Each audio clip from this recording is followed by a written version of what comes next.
Welcome to the CisLunar Experience. I'm your host, Vincent Maroli. On this episode, our team traveled to sunny Burbank, California to sit down with some team members from Honeybee Robotics. Honeybee is, well, a robotics company, like the name suggests. They've been building hardware for NASA and the space industry since 1983, and their principal focus is on geological research machinery. They built multiple different types of drills that aid in resource prospecting and have a myriad of space resource technology that's either in development for the moon or has already actually flown to the surface of Mars. So they've been doing really cool stuff. This is actually the first of 2 episodes with Honeybee. And we veered off business for actually a little bit of the discussion. We talked about future social trends and how those may or may not, expand or contract as we go up to the moon. What is homelessness and depression and the effects that those have on society? What does that look like in a lunar colony? I had never thought about that before, but we discussed it here. So really had an incredible time with Hunter Williams from Honeybee Robotics. I hope you do as well. Well, 3, 2, 1. Hunter Williams, welcome to the show, man. Thank you so much. Appreciate you coming on. So how long have you worked here at Honeybee Robotics? I've worked at Honeybee for 3 years so far. Okay, gotcha. And before that? I was a NASA research fellow before that, and then I worked at Lockheed Martin at Cape Canaveral before that. So, yeah, I've been in the aerospace industry for a little while. Yeah. But I'm very happy at Honeybee. This is the first job I've ever had where I have thought to myself, I don't need to move on. I think I'm good. Nice. Yeah. So been in the industry for a while. How'd you get the space bug? Where was that part of your story? I got the space bug by reading. I was a reader my entire life, right? So nice. I can definitely say I got the space bug by reading. But in particular, I made my big career change based on reading The Moon is a Harsh Mistress. And I had this, Robert Heinlein book, I've heard of this, but I have not read it yet. It's got a lot of very interesting things in it, which I'm happy to talk about. But sure. The main way that it inspired me was that it talked about how it presented a potential future that was not super far flung, no new engine drives developed, right? It's Gotcha. something it's a future that could be possible for us with the same technology development path that we're on now. So I thought to myself, this is what I want to do. This is what I'm really meant for, kind of like a burning bush moment, so to speak, right? Yeah. So I was living in Japan at that time, teaching English, and I quit my job. Wow. And I went to community college to see if I could actually do math, because I hadn't taken a math class in 10 years at that point. Yeah. And it turned out that I enjoyed it. So I went back to school for engineering. Dang. Okay. And you were in Japan just Teach for America kind of thing, or? I was a freelance English teacher, I guess you could say. So I didn't go to the program. I had taught in China before that. Dang. So yeah, I've been a teacher. I was a teacher in my previous career. I taught English. I taught Spanish. I taught remedial math. So yeah, it's funny. I don't know how much that transfers over into my current job, except that I find that a lot of times with hardcore engineering concept, it needs to be broken down in such a way, even to technical people, that they can understand what they can catch your vision, right? Mm-hmm. Too much jargon, too much technical stuff ends up clouding what should be, simple concepts. So in my job, my role is as technology development manager. So it's kind of half technical and half business development. I talk to our partners at NASA and at in industry and academia, and try to figure out where we can build some things together. So Honeybee doesn't really go out and like sell stuff so much. Right. We do, we build stuff up from nothing, and it's a lot of fun because, we get to dream. So a big part of my job is simply dreaming up the technologies that are coming up next. Okay, yeah, that sounds real fun. It's good. That's why I don't want to leave. I just redid my Google Calendar, and on Saturdays I put out a big block of dream about the future. There you go. Yeah. Sounds good. Not getting paid for that part. Well, maybe. Depends on how you measure it out. One day, right? Guaranteed. So now you're more focused on dreaming, on creating that partnership between NASA, JPL, people like that, and Honeybee. Because a lot of what you guys do, and we just touched this briefly with Chris, it's not like, hey, here's a product, we've made 50 of them, let's go sell them. It's more R&D research pretty exclusively, right? Yeah, it's like we talk to NASA and talk about what's coming up in the future. Like, what are the missions that you guys are kind of early stage thinking about right now? What is the science goals of the nation, and where do we need instruments, but also where do we need things that will interact with the surface in order to get the instruments what they need. So Honeybee, oftentimes we start with here's probably like the state of the art with what's coming up next for planetary science. This instrument is kind of in its infancy, so we know it's going to develop along such and such line, or we may be thinking about funding these kind of spectrometers, for example, right? Gotcha. So what do they need? Do they need to touch the surface? Do they need material to be carried to them inside of a box somewhere, right? And then on the other side, that's kind of our astrobiology side of the house, our looking at science for life through the solar system, looking at surface science. Gotcha. On the other side of the house is the development of future space resource utilization technology. So Honeybee's motto is touch life, mind the sky. Touch life refers to all of that very hard science type stuff. Fly to Europa in 50 years, such and such. Yeah, for sure. That's Chris's big dream. Yeah. Also, all the Mars stuff that we've done. Honeybee was the first to touch the inside of a Mars rock. Honeybee was the first to get a sample of ice on Mars, and a lot of that was directly related to the search for life on Mars. Gotcha. When we did touch the inside of a Mars rock for the first time, we revolutionized the understanding that we had of the Martian water cycle. We didn't find life. We were hoping to find life, but we found something else that was very interesting. But so wait, real quick. So you said touch the inside of a rock, like, hey, here's a rock, we've driven over them, now we're going to drill into it? Yeah, we abraded away the surface. Okay. So abraded away. That was with our rock abrasion tool, RAT for short. Okay. Is that like a physical contact or just just scraping away the surface and making a little circle so that the instruments could look at what's underneath? Gotcha. I saw examples of those up front. Yes, exactly. Yeah. So what's interesting there is that for all the decades before that people had been on the surface of Mars, no one had ever touched the inside of a Martian rock.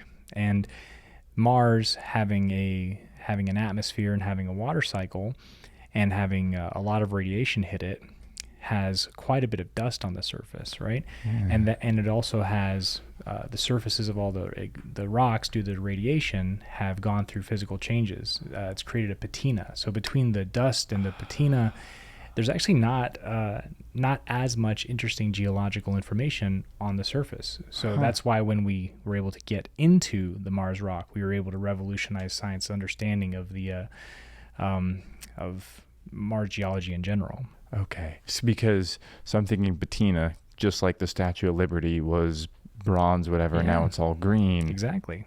If you wanted to sample the real part of the Statue of Liberty, you'd have to scrape away the green stuff. That's a really great example, yes. If you wanted to really know what it was. Because imagine looking at the Statue of Liberty and seeing it as green, right? You would not think to yourself, okay, that's definitely made of the same stuff that our pennies are made out of, right? Yeah, Planet of the Apes sort of thing. It's in the sand. What is this? Exactly, yeah. Okay, so got to scrape away. So you guys were the first ones. What'd you find? That is a question more for the scientists, but we found just the type of geology that we found underneath was what was so surprising, like the details of the minerals, the grains themselves. Okay, gotcha. Yeah, we'll pin that there, but found some really cool stuff as you scraped away. We did, and we anticipate a similar type of watershed moment when we do the first sample of ice on the moon. So let's talk about it, because I freaking love the moon. Same. My family makes fun of me because there'll be a full moon up, and I'll be like, "Oh, look, there she is," and they'll be like, "Vincent, it's not a woman. Shut up. You don't know that." So you guys are going up there. We talked a little bit about Viper earlier, the cool stuff that it's doing, descending into these awesome craters to pull stuff away. Talk to me about the watershed moment. What are you guys hoping, expecting? Sure. So there is a lot of discussion in the industry right now about what is the ice like? Does it even exist? Right? Is it simply a light dusting of snow at the surface, or is it perhaps like a thin sheet of ice, or is it maybe many meters deep of a mixed kind of dirty snowball of regolith and ice together? Gotcha. Is it something that we have never anticipated? Like, is there no way for us to describe what it's like until we get there? We don't know, because everything that we have right now is based on orbital data. The orbital data is great. I want more and better satellites around the moon, but until we get to the surface and actually take ground truth measurements, then we simply can't know. So there's some interesting things we can't, like, sometimes you can infer from the orbital data what's going on geologically somewhere.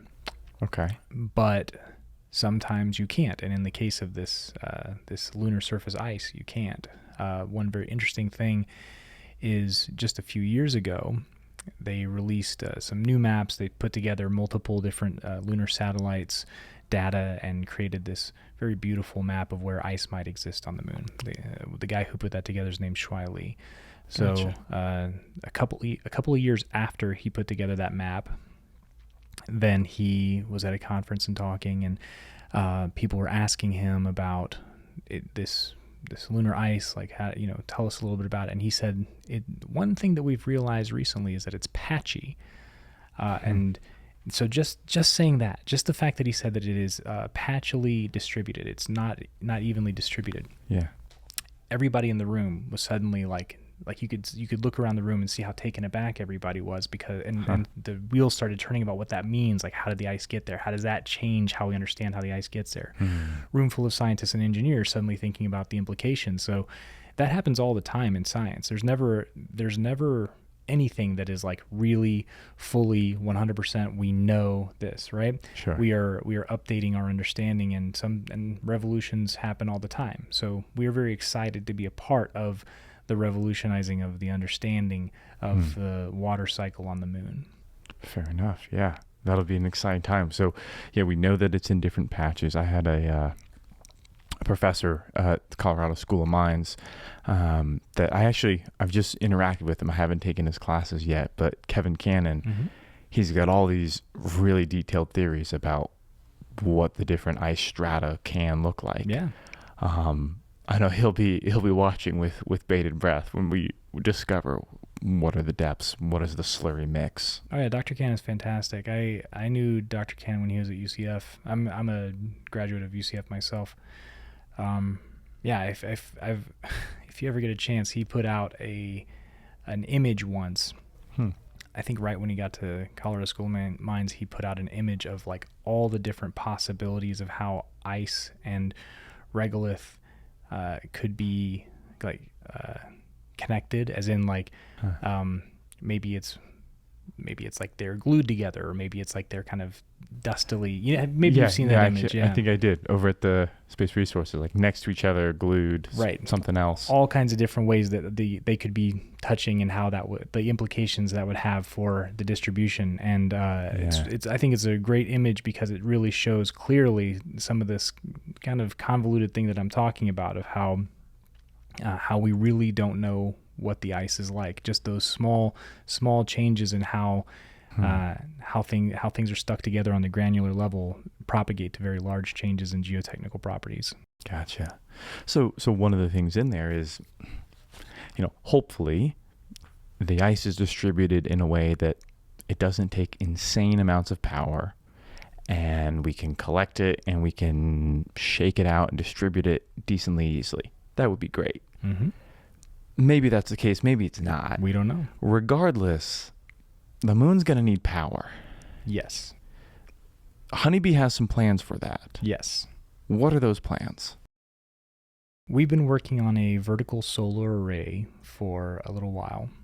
I like. It's a lot of fun. We were developing quite a bit of the technology related to this solar array even before NASA came out with a solicitation related to vertical solar array power provision. Mm-hmm. So we had developed a dust-tolerant electrical connector. We had developed a mast, and the mast ended up working very well for what we were doing, a vertical boom, basically, right? Ship mast. Like a ship mast, yeah. Exactly.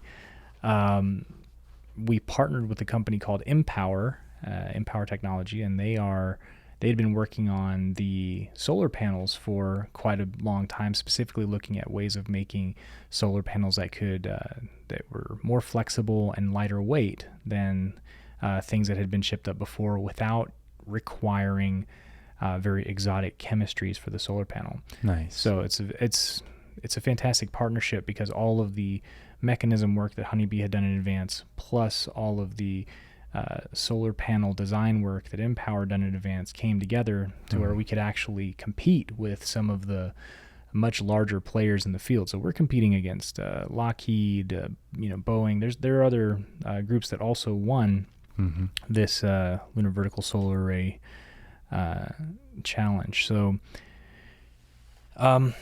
we put quite a bit of our own money into it. In fact, we doubled basically the funding that NASA gave us. That doesn't even include all of the funding previously to get these mechanisms up and running. And we are planning on putting some more money in as well for the phase 2. But the reason why we are so committed to this is we think that power provision is going to be one of the key issues early on. In fact, when we talk about lunar permanence, when we talk about lunar science, the main thing is there's no permanent power available at the surface. So when we look at Mars, a lot of those rovers have MMRTGs, right? So they can go forever by themselves. Well, which is like tiny radioactive batteries, right? Yes, exactly. They have radioactive batteries. Those are no longer available. We don't have the stuff to make them. Oh. So outlawed or something. What's that? Are they they were outlawed or just not useful? No, it's just the material. Like there's a. It's not that they were outlawed, but more that the process that made them is no longer viable for political reasons. Okay. So there are other companies that are working on nuclear power solutions that do not require that particular radioactive material. They have other radioactive materials that are much easier to source and make. Gotcha. But that's a little ways off still. So in the near term, because we're in kind of this quandary when it comes to power, solar power is extremely attractive and is readily available. It's a lot of it. Yeah, and we can ship up a lunar vertical solar array with just all we need is a couple of more years of development on this thing before it's ready for flight. You can't say the same about a lot of the upcoming nuclear technology. So we're hoping that we will kickstart this lunar electrical grid with a couple of these vertical solar arrays, perhaps at the South Pole, maybe going around a key crater. Yeah. But maybe in the future we'll hook up the nuclear power source into our grid as well, right? The idea of having a mixed source grid is very common on Earth. People our main grids are run by natural gas or coal, or in some places nuclear, but then almost all the grids have the ability to hook in solar at this point, right? Yeah.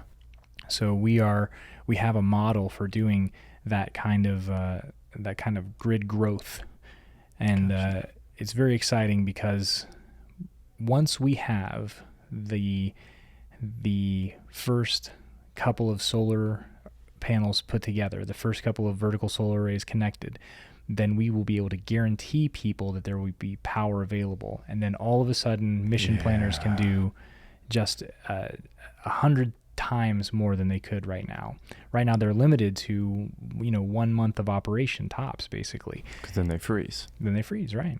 Or the batteries eventually, just run out of the ability to take those big cycles or whatever. There's a lot of reasons why it's hard to go beyond a month. So this will make all of those problems completely go away. Ultimately, many problems are power problems, particularly with the engineering. That's fair, because if, I have to have component parts that can survive crazy heat and crazy cold. Do you? Yeah, or you could just have something that has a small heater on it. That'll work. Yeah. Hey, sorry to interrupt you here. I know it's a really cool conversation. Since it's so cool, would you mind taking a second to just give us a rating on whatever podcast platform you use? That would really mean a lot. If you want to go the extra mile, a genuine review would mean a ton. Alright, back to space. So digging in a little deeper here, because some of the listeners will be deep in the space industry and they'll roll their eyes at this and others won't. Why vertical solar panels? Oh, it's a good question. So right at the poles, sunlight doesn't come in from up above. It comes in almost parallel to the surface. So you and I right now in Southern California live at a place where the sunlight comes in directly at us. But someone living in northern Norway, for example, some people call Norway the land of the midnight sun. Norwegians call it that, right? And the reason is at certain times of year, the sunlight is out all the time, right? There's sun literally 24/7 for certain parts of the year, right? And honey, come back by sunset. Sure thing, Mom. So yeah, the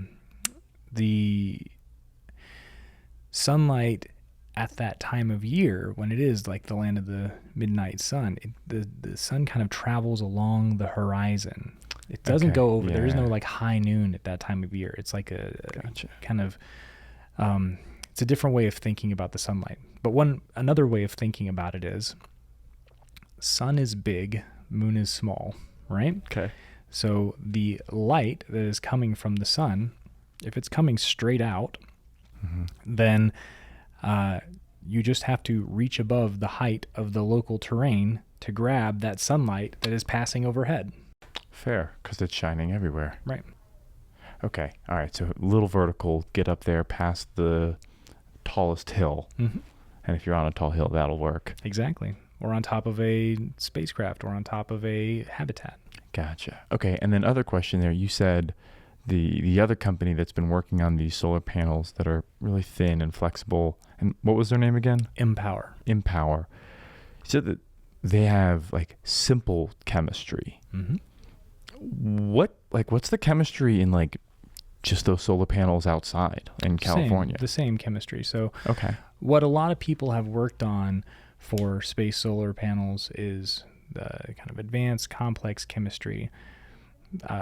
There are upsides and downsides to that, but just silica-based solar panels are useful. They're what we use on Earth, and it turns out that Empower has found a way to make them very lightweight and useful for the lunar surface as well. So it's a benefit to us for sure. Okay. So one of the stories that I've heard is solar panels are as cheap as they are now because 20 years ago when we sent stuff over to Mars, we used RTGs and some solar panels, and the solar panels had to be as efficient as possible because Mars is far away.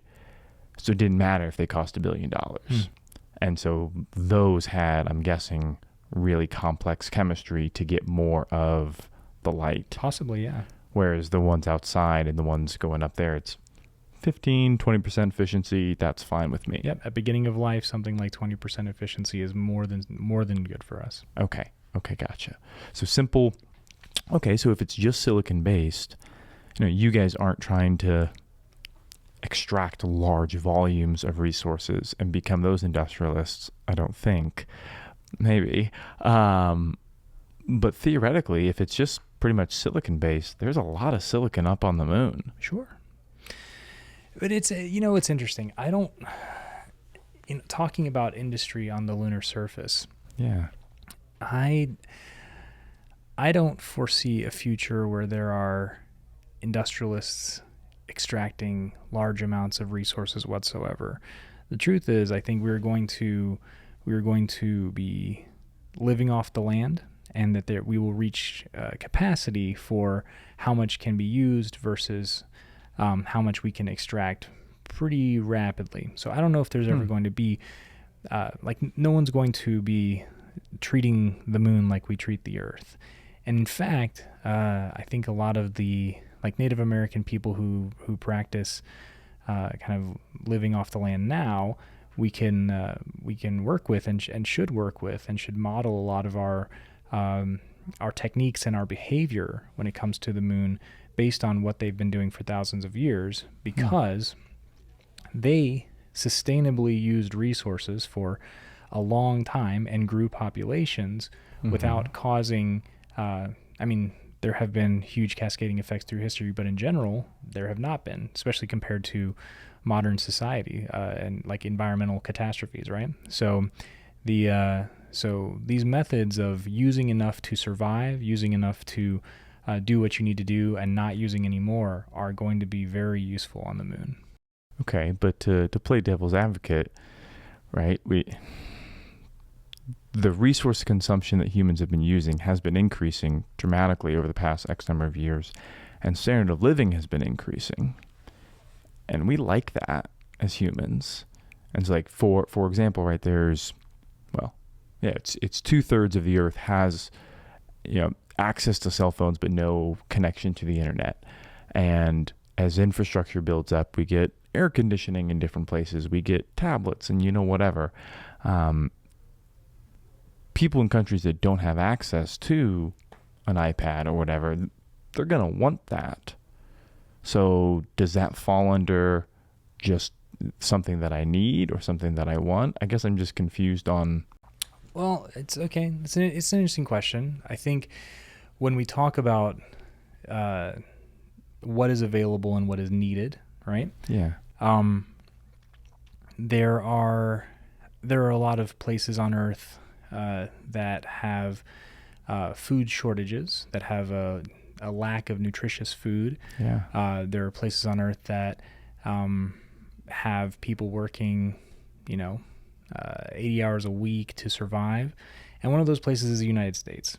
So I think that scarcity and availability and use of resources are in some ways it's not a clear relationship between what is needed and what is done.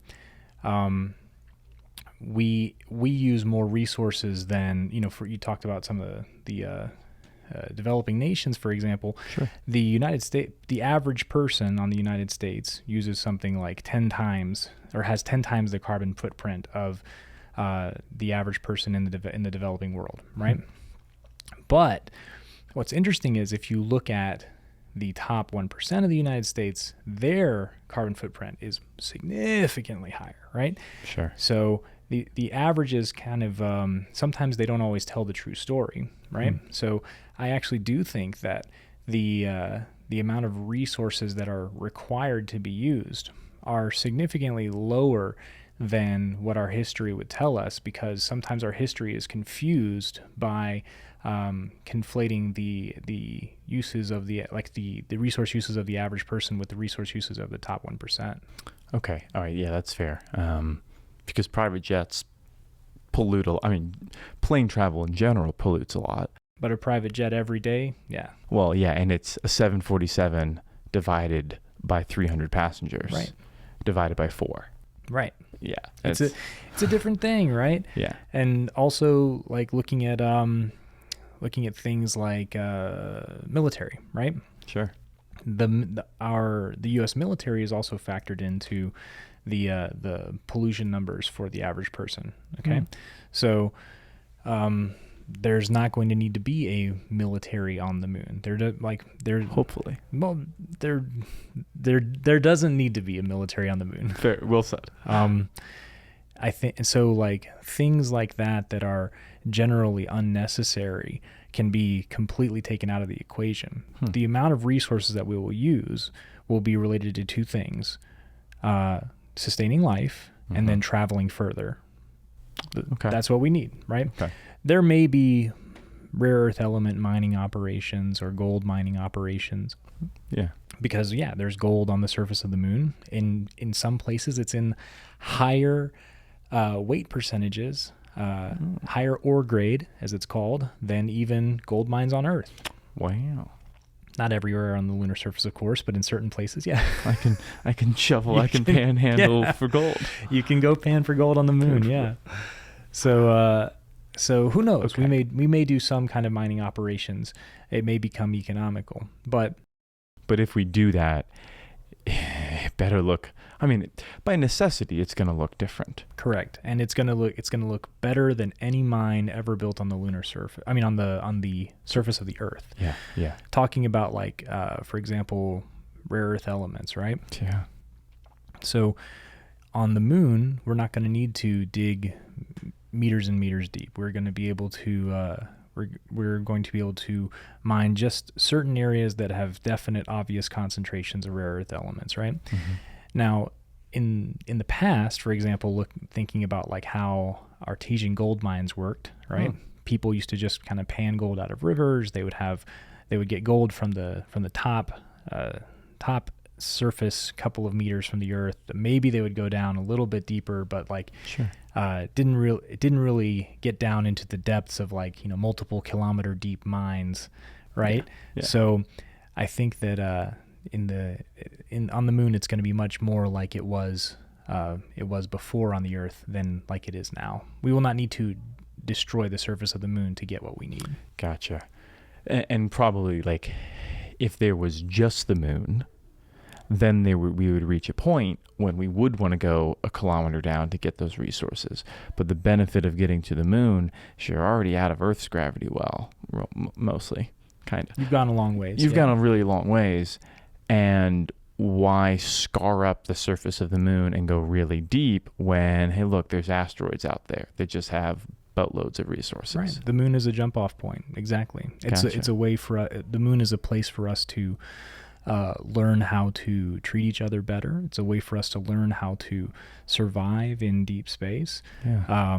It's a way for us to kind of reimagine what society could be like, and it's a way for us to learn how to, in the roughest possible terrain, learn how to build what will be useful in the future for mining anywhere else in the solar system. I love that. And so one other thing on the power side, right? So partnering with these guys, making large boom solar panels, nuclear will eventually be up there in spades. Can't wait. It's going to be great.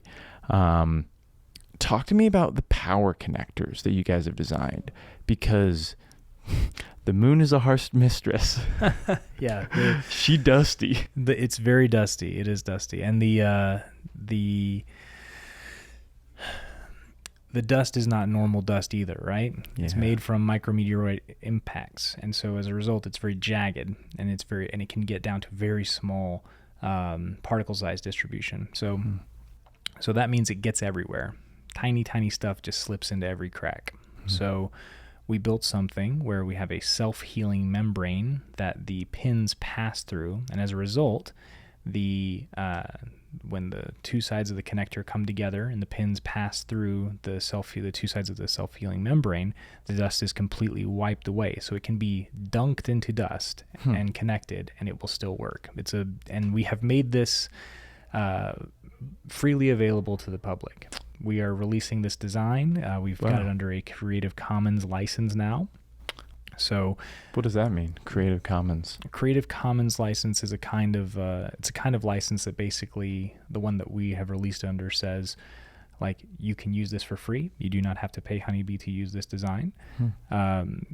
Just let us know, like, cite us if you're going to use this design, and don't change it slightly and then say that you made it and charge $1 million for it. Yeah. Okay. That's all. Fair. So sending that out there to try to avoid the problem of, I have micro USB, I've got lightning cable, Yes. I've got USB-C. Exactly. We said, instead of trying to make money off of this particular, like, of course, Honeybee, You want to make money. yeah, we want It's to a make company. money. It's a company. But instead of trying to own everything and monopolize especially because we want to be power providers, right? So instead of trying to monopolize power provision in a predatory way, we want to release what's going to work with our system so that anybody who's building a payload could interface with our system. It's kind of the opposite way of looking at it. Yeah. Honestly, like, we're kind of like the Android model as opposed to, the Apple model. Okay. Yeah. So the interesting thing about the lunar electrical grid is that it very likely will not be just one company building it, right? Sure. It probably won't even be one country building it. In fact, it may be multiple countries coming together to build it.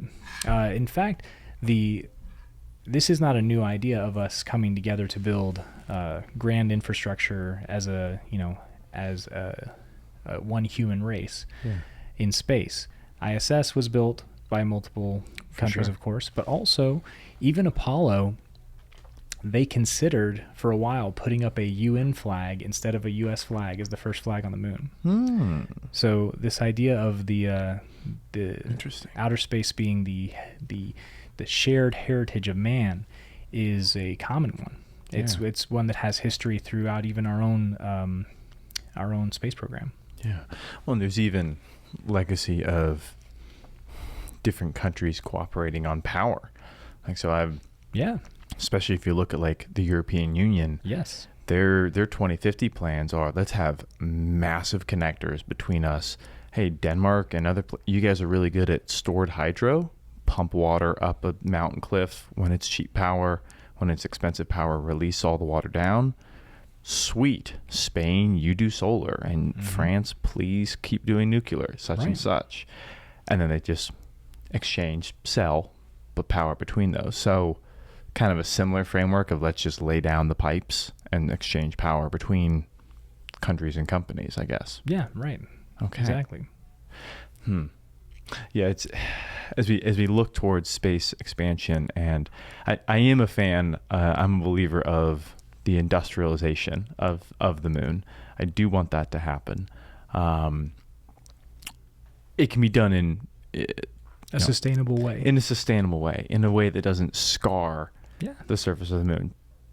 It's looked that way for a long time. Let's not screw it up. Yeah, exactly. We don't need to put advertisements on the surface of the moon. Please don't. Please don't. Right. We have a choice in the way that we set things up on the surface of the moon, right? We have a choice Yeah. in the way that we build up our industries. And so I think doing it purposefully, conscientiously is important. We don't have to make the mistakes that we made on Earth. And I think it's going to have to actually be different from how we did it on Earth. So the cooperation necessary, or the cooperation that I think will be necessary to make this lunar grid, is just a microcosm of the cooperation that will be necessary on the lunar surface. Yeah. You can't have people have mental breakdowns on the surface of the moon, right? So people can't be overworked. You can't have people who are struggling and just being left alone to their own devices to struggle, right? People are going to have to care about each other. People are going to have, we're going to have community. And so things like, bigotry, racism, they can't have a place. In fact, people are going to have to investigate their own internal biases and stuff before they go and live in these very tight, close quarters type places. You know what I mean? Especially if people have like long-term living situations on the moon. And then on the other side, nobody can be like desperately poor on the moon either, right? So we can't have laissez-faire capitalism on the moon. If anybody gets so broke that they can't afford food, and they decide, and they just give up, like there's no point in doing anything, then all of a sudden you have a big problem, right? So how is that a bigger problem than, someone stuck on the streets in LA? Describe the difference there. It's a great question. I think the main issue is the person who is on the streets in LA does not have the ability to kill everyone in LA by loosening a couple of bolts. Yeah. Maybe. I mean, I think that that is a sad thing in some ways, that like, just because this person doesn't have power over us, we don't take care of them. Because very often you'll even see in cities that have like major programs for getting unhoused people off the streets, right? Yeah. Orlando had a pilot program that worked very well for a while. Even like pre-1980s, there were a lot more programs for such things, and so you never saw that kind of thing happening. So it is a modern issue that we have people living on the streets like we do now. Yeah, that's a fair distinction. And not to get too down into the weeds here, but like, right, with school shootings and things of that nature, like the people that do that are not psychologically stable. And from what I've read and discovered and dug in, the base reasoning behind it is life is unfair. Screw everybody. How can I hurt the world like they've hurt me? It's innocent. I'll attack the innocent. That's how I'll show them. And there's dramatic consequences because of that. However, there's still a lot of steps you have to go through on Earth in order to go to a firearms store and acquire. Yeah, you can order it online, but it's going to ship to a store where they have to do a heavy background check. You have to get that. On a moon colony, if you're pissed, all it takes is a wrench. Right. And talking about the reasoning behind things like that, it's hard to say exactly what causes it. Why is it a almost uniquely American problem, right?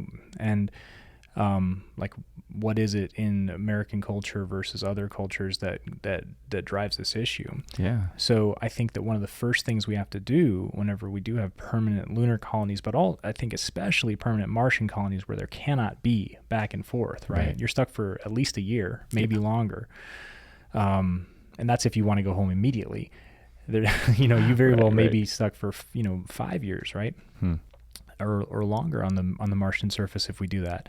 We have to investigate how we want to set up society and what the problems were back on Earth and how we can definitely not make the mistakes that we make. Because, like, for example, a lot of people have different reasons why they think that school shooters exist, right? Right. So I think that regardless of the reason, if we cannot agree on the reason, then we have to try a multi-pronged approach to alleviating whatever things cause it in places like the moon and on Mars. And so that leads to a radical reimagining of society. Yeah, and it's, I guess, one benefit or one, I don't know how to describe that, but a dramatic reimagining of society. We can test this out. Kind of like, the beauty of the United States is you got federal and you got state. And if you don't like the laws in one state, you can move. And it costs you something. I think there's a lot of people who can't move though. Okay. Right? Like, I mean, I know plenty of people who would love to leave. Like, I lived in Florida for a long time, and I think especially talking about like some of my gay friends in Florida, I think they would love to leave right now, but simply can't because it's financially very difficult to leave. So, I don't know. I think there are some good things about having different states having different takes on things, but on the other hand, I think that we will have space for experimentation with how we set up different societies on the lunar surface or on Mars. But I do think that some things are going to have to be baseline. Yeah. Yeah, that's fair. So I think that especially like whatever is going on right now in the United States with some of the the discrimination that happens, it simply can't exist. Another thing that can't exist on the lunar surface is like maybe you'll be able to have some kind of property rights around what you harvest from the moon, but you won't be able to have property rights on the land itself. Yeah, this is a really interesting part of the conversation.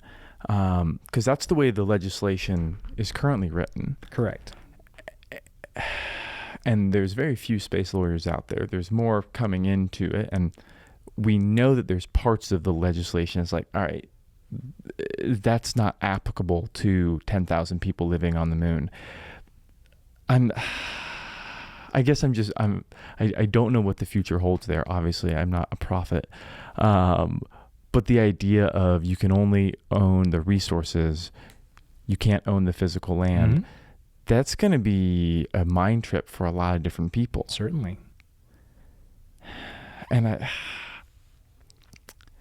not only is it going to be a mental issue, there's also a whole part of like economically, one of the issues that I've discovered in or read whatever, like Native American tribes. Unintended consequences of legislation.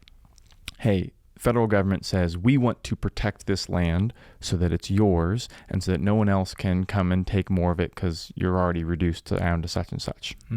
Great. Love the intent. Fantastic.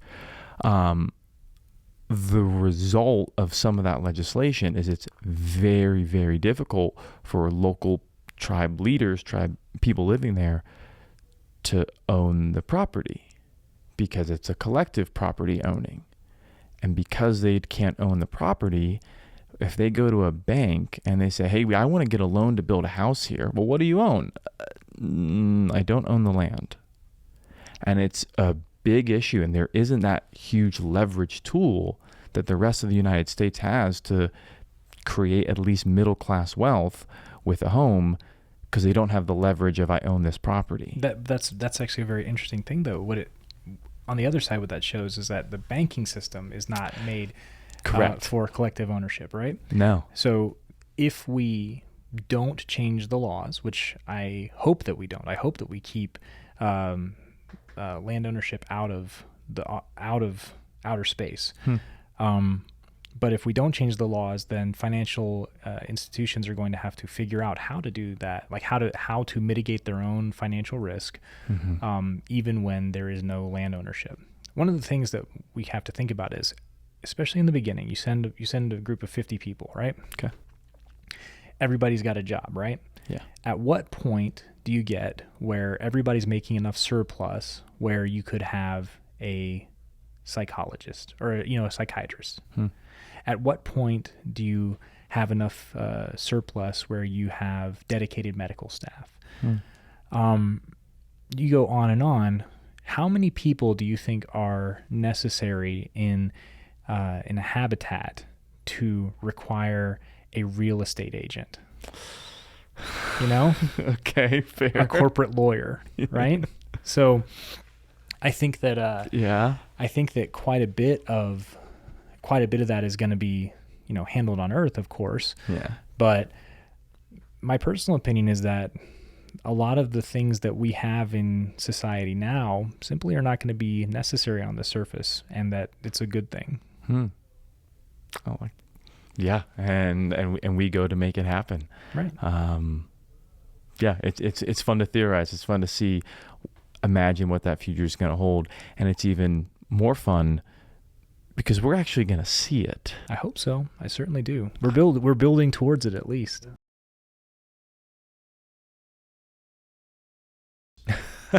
Destroys us Sure. all. Yeah.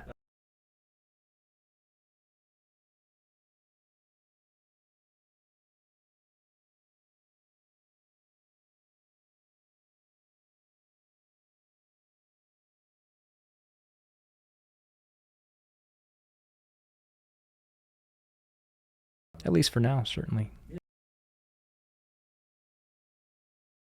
It's a good question. So I am very excited about people living and working on the moon, especially non-astronauts. Yeah.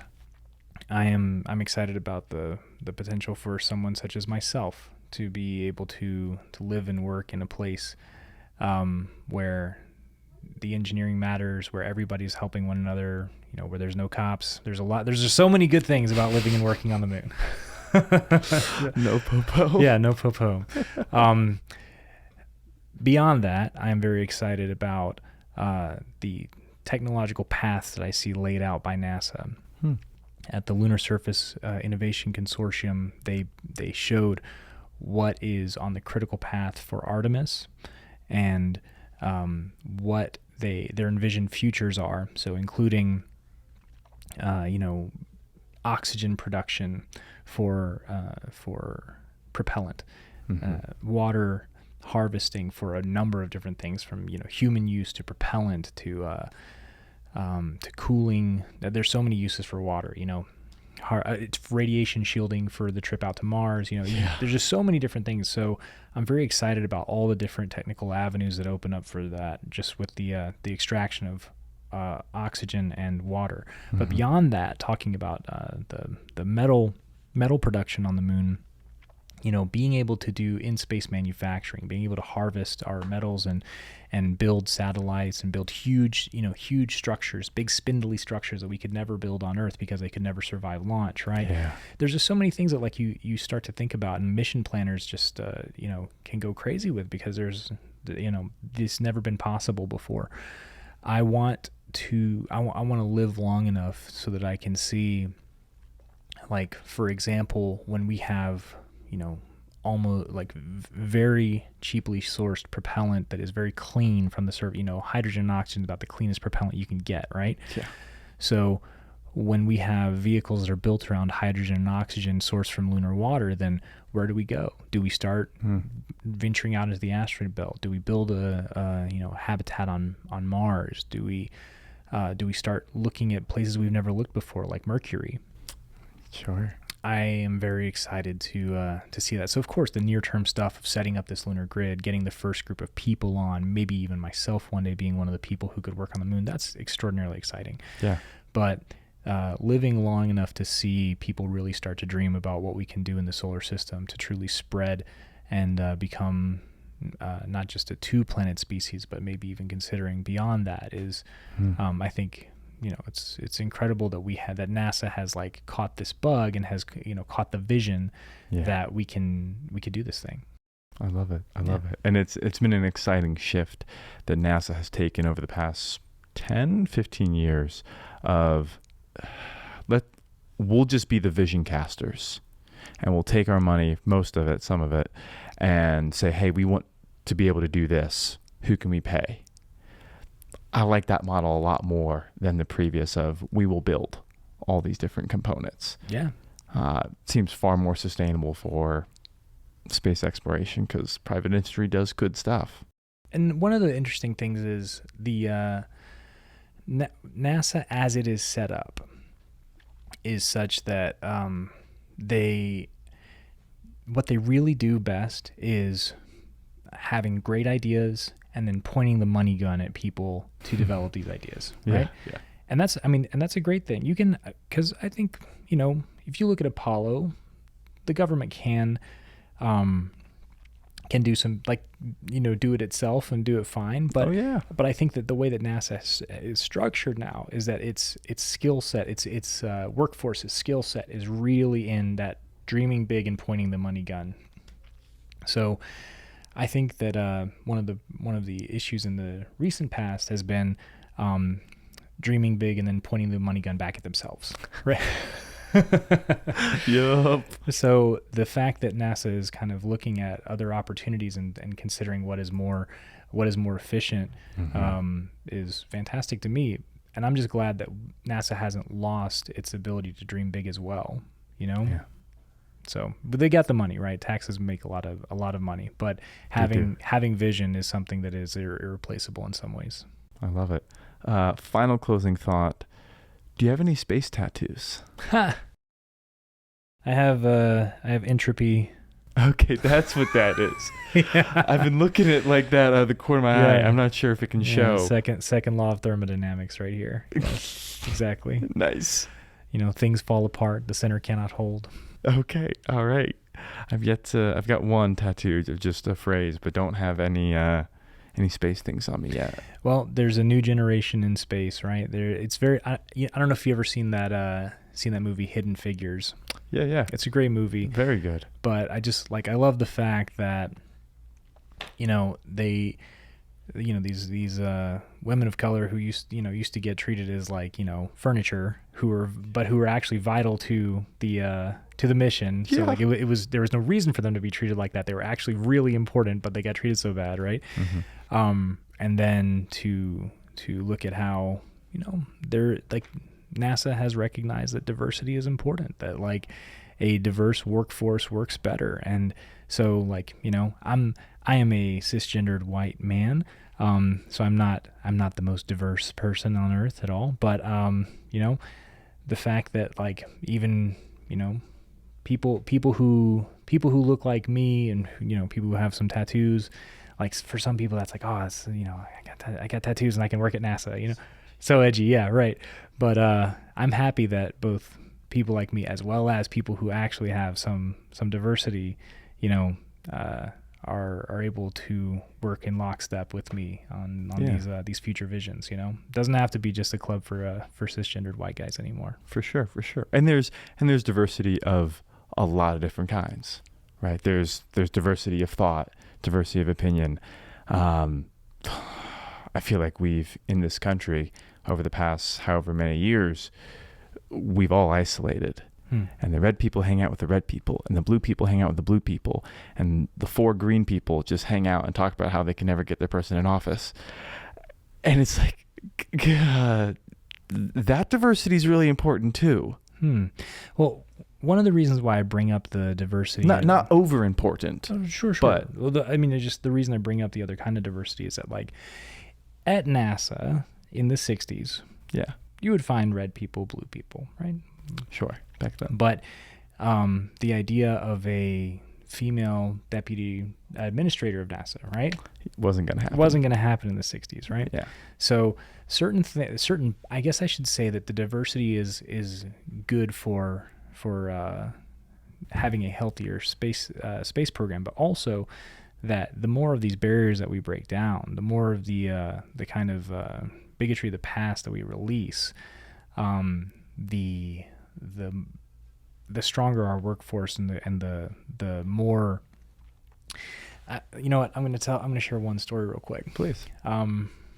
So in one of the earlier missions in preparation for the moon, there was an issue where there was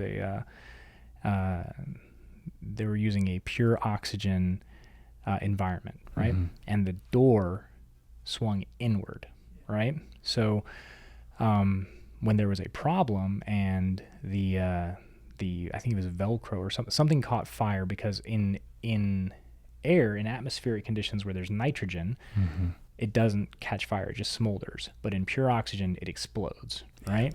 So the astronauts lost their lives, right? Mm-hmm. But what NASA talked about afterwards, when they were kind of reviewing how on earth this could have happened, was that they had an insufficiency of imagination, right?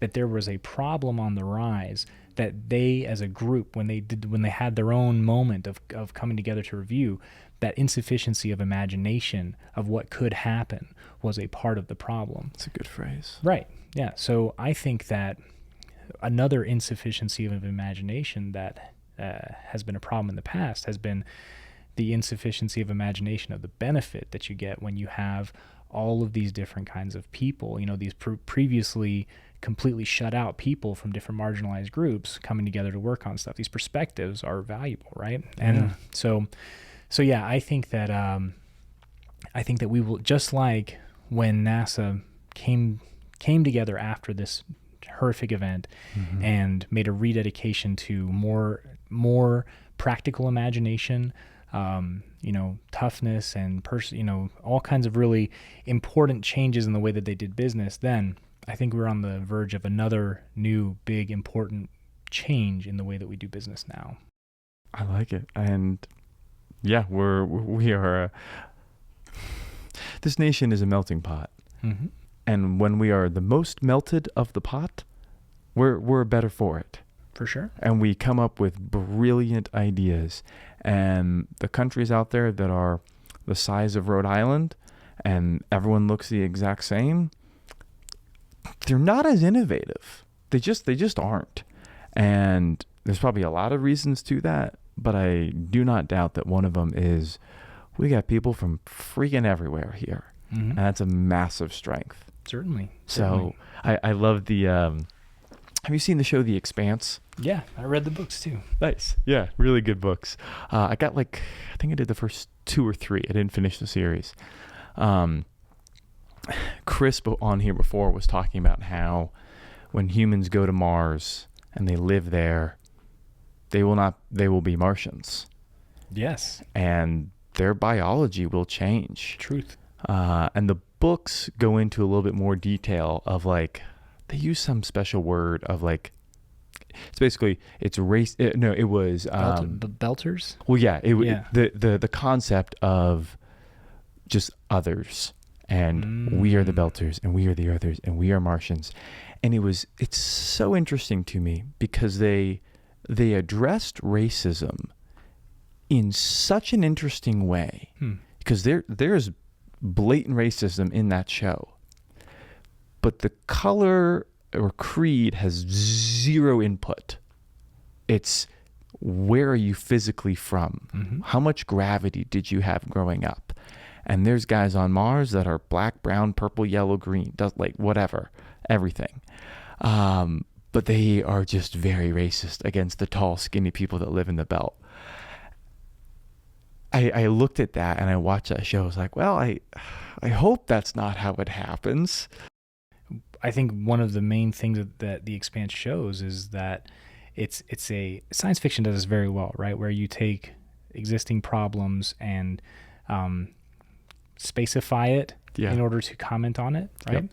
And the thing about the Belters is they are the poor, abused workforce, right? Yeah. So they are racially different and they are also poor. Mm-hmm. And that intersectional issue of both being being a different race as well as being the poor ones comes together to cause them to be the ones who are most discriminated against, right? Yeah. So I thought it was I too thought it was really interesting that they imagined a future where I agree, hopefully we don't live in that future, but also one of the commentaries is that the laissez-faire capitalism of the Expanse, right, leads to a new kind of racism and a new kind of exploitation, right? Yeah. So, because we would never, if we had a space society that really that valued human life, right? We would never allow people to become 8 foot tall and unable to step foot on a planetary surface because it would break their bones, right? Hope not. Right. We would find ways to help their bodies, heal from the effects of of deep space. Yeah. So like, maybe having spun up rings on all spaceships that would allow them to experience partial gravity, things like that, right? So yeah, the Expanse's commentary of like, let's avoid the artificial creation of new exploited groups was something that I very much identified with. Yeah, really enjoyed that. And it's possible. The main thing is it's possible, right? We have all these resources that we can get. We have an entire solar system full of more water, more rare earth elements, more platinum group metals than we can ever use. So much, right? So much. So we're not resource limited. No. So we have to be careful to not artificially resource limit ourselves. Yeah. And I think one way that we can avoid both creating that class and artificially limiting resources, they didn't have any robots in that book. That's a really good point. Yeah. Exploit the robots. They don't join unions. They don't have feelings yet. I hope not. they might come back to bite us, but until they do, right? Like, make a crap ton of robots and send them into the mine. Don't send people. Yeah, agreed. I think that, what a robot is ultimately is a force multiplier for the value of human labor, right? So, what we can do, and hopefully the lesson that we learned, just like we talked about how certain technology in space comes back to Earth and helps us on Earth, right? Yeah. I think one of the lessons that we could very much learn on Earth is, what if we use technology such to the point that instead of everyone having to do backbreaking labor all day, they could do a certain amount of programming and then do other things, right? Sure. So I think that using robotics as a force multiplier for labor on Earth is also a possibility. So maybe, who knows? Maybe we learn how to not work as hard and not have subsistence be the answer to all questions that relate to labor. Right. Well, and we've already seen that. Like, there's a show that I really love. It's called The Chosen, and it describes the life of Jesus viewed from the disciples that followed him around, the people. Interesting. Okay. Good stuff, really good. And they do these flashbacks from time to time, and there's one that shows the 12 sons that become the Israelite nation. And I was talking with my dad about it, and he pointed out, I was like, well, no, 12 sons was an insane piece of leverage because you had 12 strong bodies to work the fields. Like, yeah, you better become a powerful nation kind of thing, or at least a powerful family. You take that and you fast forward it. As technology advance, right? So women's rights suppressed since whatever. I am stronger, therefore, haha, I win. Certainly. Misogyny is probably like the oldest kind of bigotry, right? Probably, yeah. And in a world where strength was the only thing that mattered, it wasn't a correct argument, but that argument was made more easily by a lot of people. Just in our own technological development over the past 200 years, where we now have running water in the developed nation, you don't have to go get that from the stream. Now we have washing machines. You can put it in, you can hit a button, and now you don't have to spend 4 hours. We've got a little robot that comes and sweeps floors. Like, all the things that somebody has to do to maintain a house, we're already outsourcing that. I think there's even robots that cut your grass now. Yeah. And so it's like, that's not a new trend.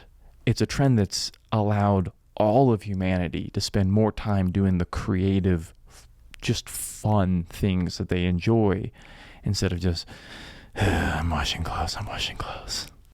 Right. It's a really interesting question, right? That we have had many, many very large increases in the force multiplier of technology to the productivity of our labor, right? Yeah. So as of yet, we still have people are still on subsistence even though we've had these force multipliers. So what we need is a Sure. social change in many ways, right? Yeah. So my hope in part is that the social change can happen within my lifetime, and that the social change can happen, maybe through the Earth, looking to how people live it on other planets, right? That would be very cool. Yeah.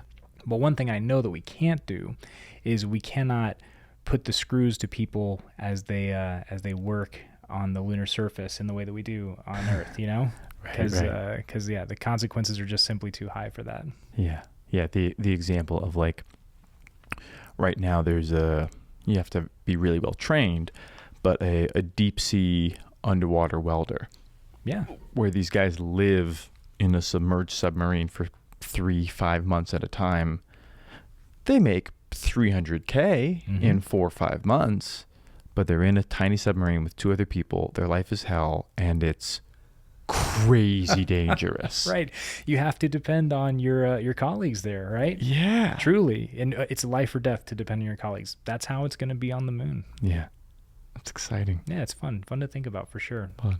Well, I like to think that I have the psychological fortitude to be able to do it, but who knows, right? Right. So that's why I do, as much as I say, we're going to need to have, of 50 people, how many people are going to need to be engineers? How many people are going to be, dedicated to life support, maintenance, things like that, right? Mm-hmm. I do think that mental health is going to be one of those things that's just as necessary as wrenches. Yeah, absolutely. And there's a lot of elements to that. One is having dedicated people that work on it. And the other one is be as healthy as you can. Certainly. How people set up their day-to-day lives. I mean, that's another really interesting thing. There was almost a mutiny at one. I think it was have you heard about this? I have. Yeah. Keep going. So a group of astronauts went up, and I believe this was actually related to early days ISS, but it was not publicized at the time, but they had these huge lists of tasks they had to do all the time, right? And like morning to night they were doing these tasks, and like they really never caught a break, right? And so if a breaking point came where they were like, we're not doing any more of this, right? you guys need to turn off the comm. Right, exactly. Houston? No, hello? Right, they turn off the comms, right? Yeah. So that is a situation that we can say we've learned not to do that, right? Yes, absolutely. Give people their rest time. Get some green plants in there to make them feel a little better. Exactly. These things matter. They do. Brother, well, it's been an awesome afternoon. Thanks for the good conversation, Absolutely. man. Thank you for talking. Yeah. I'm glad you got a chance to talk to me and Chris. It's Chris is the visionary. I'm just the guy who's doing the things in his wake. So, hey, you need vision, you need strategy, yeah, and you need someone turning wrenches. Right. Agreed. Totally. Love it. So, all right. Cool. Peace out, everybody. Go enjoy some blue sky, because there's not a lot of that in space. It's really good for your health. Truth. Okay, bye. Thank you so much for tuning into this episode. Next time, we'll have Chris Zachney on the show. He's a VP at Honeybee and does an incredible job articulating the vision and strategy of Honeybee. We look forward to seeing you there. If you like the show, do us a favor, leave a review, drop a comment if you're watching this on YouTube. If you have any friends or family, like any friends or family, send them the show. Come on, it's interesting stuff we're talking about. And that's one of the ways that we get the word out, by people like you. If you want more updates from the CisLunar podcast team, check out our website at CisLunarEXP.com. So CisLunarEXP.com. Because, that's a lot of letters to spell out CisLunar Experience. I misspell experience all the dang time. So website CisLunarEXP.com. That's where we're posting some blog posts, some travel updates for the show, because we go everywhere, and a store in the not too distant future. Thank you so much. Now go get outside. Get outside. It's great. It's beautiful. You could be trapped in Nova Scotia, and you're not. Go get some sunshine. And don't forget to aim, and aim high. We'll see you next time.